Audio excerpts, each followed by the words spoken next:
महाभारत के युद्ध के समय बाणों की सैया पर लेटे हुए भीष्म पितामह महाराज युधिष्ठिर से धर्मशास्त्र का उपदेश देते हुए कहते हैं, सुनो युधिष्ठिर, राजा का पहला कर्तव्य है अपने प्राणों का बलि लगाकर ही प्रजा का शुभ चिंतन करना। एक राजा को कभी पाप नहीं करना चाहिए और पाप होते हुए भी नहीं देखना चाहिए। यदि आपकी आंखों के सामने पाप कर्म हो रहा हो तो डट कर मुकाबला करो। आंखों के सामने पाप कर्म होते हुए देखना महापाप है। भीष्म पितामह पांडवों से जब यह बात कह रहे थे तभी पांडवों के बीच खड़ी द्रौपदी हंसने लगी। द्रौपदी को हंसते हुए देखकर भीष्म पितामह ने कहा, बेटी तुम क्यों हंस रही हो? मैं धर्मशास्त्र का व्याख्यान कर रहा हूँ और तुम्हें हंसी आ रही है। भीष्म पितामह के सामने हंसना कोई आसान काम नहीं है। भीष्म पितामह की बातों को सुनकर द्रौपदी घबरा गई और बोली, हे पितामह मुझे क्षमा करें, मुझसे गलती हो गई। फिर भीष्म पितामह बोले, नहीं बेटी, जो कुलवती नारी होती है वो बिना कारण कभी नहीं हंसती है। तुम्हारी हंसी में कोई कारण जरूर छिपा है। भीष्म पितामह की बातों को सुनकर द्रौपदी बोली, हे पितामह, आप तो बड़ा आज ज्ञान का उपदेश दे रहे हैं कि आंखों के सामने पाप को देखना महापाप है। तो बताइए पितामह, ये महापाप आपने क्यों किया? भरी सभा में दुशासन जब मुझको खींच कर लाया, भरी सभा में मेरी साड़ी को खींचकर मुझे निर्वस्त्र करने का प्रयास किया। मुझे आज भी याद है कि उस सभा में सबसे आगे आप ही बैठे थे और मैंने आपसे पहला प्रश्न किया था कि जब पांडव अपने आप को हार गए और कौरवों का दास बन गए तो मुझे दांव पर लगाने का अधिकार उन्हें किसने दिया? रजस्वला नारी को सभा में खींच कर लाना ये कहाँ का धर्म है? लेकिन मेरी बात को सुनकर हे पितामह आपने सर को नीचा कर लिया। हे पितामह, आप उस समय अगर जरा सा भी इशारा भी कर देते तो उस दुशासन की हिम्मत नहीं थी कि वो मेरी साड़ी को स्पर्श भी कर लेता। आप अपनी आंखों के सामने ही मेरे साथ होते हुए दुष्कर्मों को देख रहे थे। वो तो मुझ पर मेरे गोविंद की कृपा थी कि उन्होंने मेरी लाज बचाई, अपने बहन की रक्षा की। आप जैसा धुरंधर विद्वान, वीर, महाक्रमी योद्धा आंखों के सामने ये सब होते हुए देखते रहे और आज आप कहते हैं कि आंखों के सामने पाप को होते हुए देखना महापाप है। तो फिर बताइए पितामह, आपने ये पाप क्यों किया? द्रौपदी की बातों को सुनकर भीष्म पितामह रो पड़े और बोले, हे बेटी तुम सत्य कहती हो। मैं वही भीष्म पितामह हूँ जो मेरी आंखों के सामने तुम्हें निर्वस्त्र किया जा रहा था। बेटी तुम क्या जानती हो कि मुझे आज 52 दिन हो गए इस बाणों की सैया पर पड़े हुए। अर्जुन ने मेरे शरीर में जो बाण लगाए हैं उससे जो वेदना हो रही है वह 200 बिच्छुओं के डंक मारने की जो वेदना होती है उससे भी बढ़कर वेदना हो रही है। लेकिन फिर भी मेरे प्राण नहीं निकल रहे हैं। जानती हो क्यों? क्योंकि मुझे विधाता मार नहीं सकता। मुझे इच्छा मृत्यु का वरदान प्राप्त है, तो मुझे बेचारा अर्जुन क्या मार सकता है? फिर भी मैं 52 दिनों से बाणों की सैया पर लेटा हूँ। मेरे शरीर से एक एक बूंद करके सारा रक्त निकल चुका है।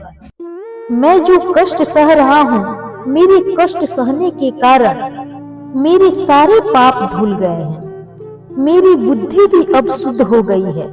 दुर्योधन के बने अन्न से मेरी बुद्धि भी भरभष्ट हो गई थी, अब मेरी बुद्धि भी शुद्ध हो गई है। दुर्योधन के अन्न से बने हुए रक्त मेरे शरीर से सब निकल चुके हैं।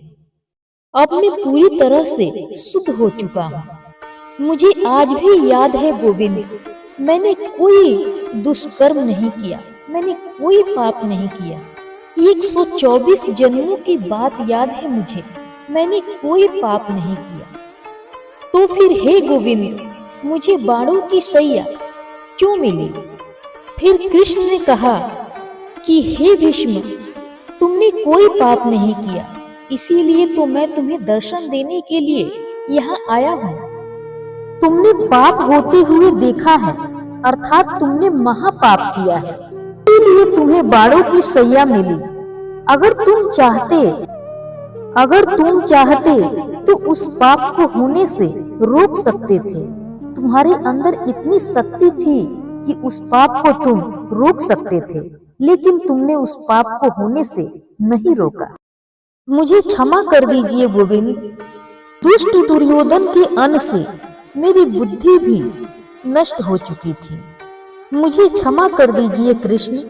द्रौपदी भीष्म पितामह के पैरों को स्पर्श करते हुए बोली कि हे पितामह, मुझे आपको दुखित करने का कोई उद्देश्य नहीं था, मुझे क्षमा कर दीजिए पितामह। द्रौपदी को क्षमा करके पितामह भगवान कृष्ण की तरह एक टक्की निगाहों से देखने लगे और पितामह ने भगवान श्री कृष्ण की सुंदर स्तुति की और बोले, हे गोविंद, मैंने जीवन में आपसे कुछ नहीं मांगा, परंतु आज मैं आपसे कुछ मांगना चाहता हूँ। कृष्ण ने कहा, बोलिए पितामह, क्या आकांक्षा है? पितामह ने कहा, हे गोविंद, मेरी एक पुत्री है, मैं उसको आपको समर्पित करना चाहता हूँ। वहां पर उपस्थित पांडवों ने सोचा कि पितामह तो बाल ब्रह्मचारी हैं, फिर इनकी बेटी कहाँ से आ गई? अर्जुन थोड़ा लाडले थे भीष्म पितामह के। उन्होंने कहा, हे पितामह, आप तो बाल ब्रह्मचारी रहे हैं, फिर आपकी पुत्री कहाँ से आ गई? बाणों की सरसैया पर पड़े हुए भीष्म पितामह अर्जुन से कहते हैं, हे अर्जुन, मेरी पुत्री का नाम है बुद्धि। मैं अपनी पुत्री बुद्धि को भगवान कृष्ण के चरणों में समर्पित करता हूँ। गोविंद ने भीष्म पितामह से कहा कि हे भीष्म, आपको तो इच्छा रूपी मृत्यु का वरदान मिला है, आप तो हजारों वर्षों तक जीवित रह सकते हैं। भीष्म ने कहा, हे केशव, अब जीने की कोई कामना नहीं। मेरी इतना सुंदर मृत्यु कभी किसी की हो सकती है क्या? सभी मनुष्य माला जपते हैं, भगवान नाम का कीर्तन करते हैं, ताकि मृत्यु के समय भगवान नाम का शब्द उनके मुख से निकल पाए, लेकिन मरते समय नाम नहीं निकलता, कंठ अवरुद्ध हो जाता है। पितामह बोले कि मैं कितना भाग्यशाली हूँ कि मेरी आंखों के सामने मुरली मनोहर भगवान कृष्ण मेरी आंखों के सामने ही खड़े हैं। ऐसी सुंदर मृत्यु को छोड़कर कोई जीना चाहेगा भला? एक टक्की निगाहों से भीष्म पितामह भगवान श्री कृष्ण को देखने लगे और देखते देखते अपने पंच तत्व से बने शरीर को त्याग दिया। महाभारत युद्ध को इतिहास का एक भीषण युद्ध माना जाता है। भारत युद्ध के सभी पात्रों में से प्रमुख पात्र भीष्म पितामह रहे हैं। उम्रदराज होने के बावजूद भी शक्तिशाली योद्धाओं में से वो एक थे। भीष्म पितामह को इच्छा मृत्यु का वरदान प्राप्त था, जिसके कारण 52 दिनों तक बाणों के सैया पर लेटे होने के कारण भी उन्होंने प्राणों को नहीं त्यागा। लेकिन क्या आप इसका कारण जानते हैं? भीष्म पितामह को अपने पिता शांतनु के द्वारा इच्छा मृत्यु का वरदान प्राप्त था, अर्थात वे अपनी इच्छा से ही अपने प्राणों का त्याग कर सकते थे। हालांकि कर्तव्यों से बाधित होने के कारण भीष्म पितामह को महाभारत के युद्ध में कौरवों का साथ देना पड़ा था।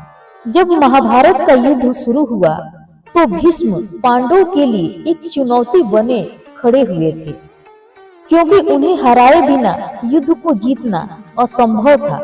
ऐसे में अर्जुन भीष्म पितामह के शरीर पर बाणों की वर्षा कर दी थी। भीष्म पितामह बुरी तरह से घायल हो चुके थे, लेकिन उन्होंने अपने प्राणों को नहीं त्यागा। सबसे पहला कारण तो यह माना जाता है कि भीष्म पितामह अपना प्राण तब त्यागना चाहते थे जब सूर्य उत्तरायण में हो। हिंदू धर्म में यह माना जाता है कि जब सूर्य उत्तरायण में होते हैं, जिस भी व्यक्ति की उत्तरायण में जब सूर्य होते हैं उस समय मृत्यु होती है तो उसकी आत्मा को मोक्ष प्राप्त होता है। जब अर्जुन ने अपने बाणों से भीष्म पितामह को घायल किया था उस समय सूर्य दक्षिणायन में थे। ऐसे में सूर्य के उत्तरायण होने के लिए भीष्म पितामह ने 52 दिनों तक इंतजार किया। इतने दिनों तक इंतजार करने के पीछे एक और कारण माना जाता है, जिसके अनुसार भीष्म की यह इच्छा थी कि हस्तिनापुर को वह सुरक्षित देखना चाहते थे। इसलिए उन्होंने तब तक प्राण को नहीं त्यागे जब तक हस्तिनापुर पांडवों के सुरक्षित हाथों में नहीं पहुंच गया। इसीलिए उन्होंने पांडवों को वाड़ों की सैया पर लेटे हुए ही पांडवों को धर्म और नीति का ज्ञान दिया।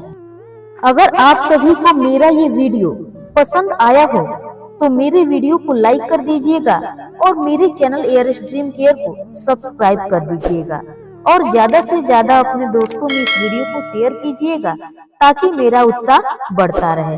तो चलिए मिलते हैं नेक्स्ट वीडियो में किसी दूसरे टॉपिक के साथ। तब तक के लिए आप सभी को धन्यवाद।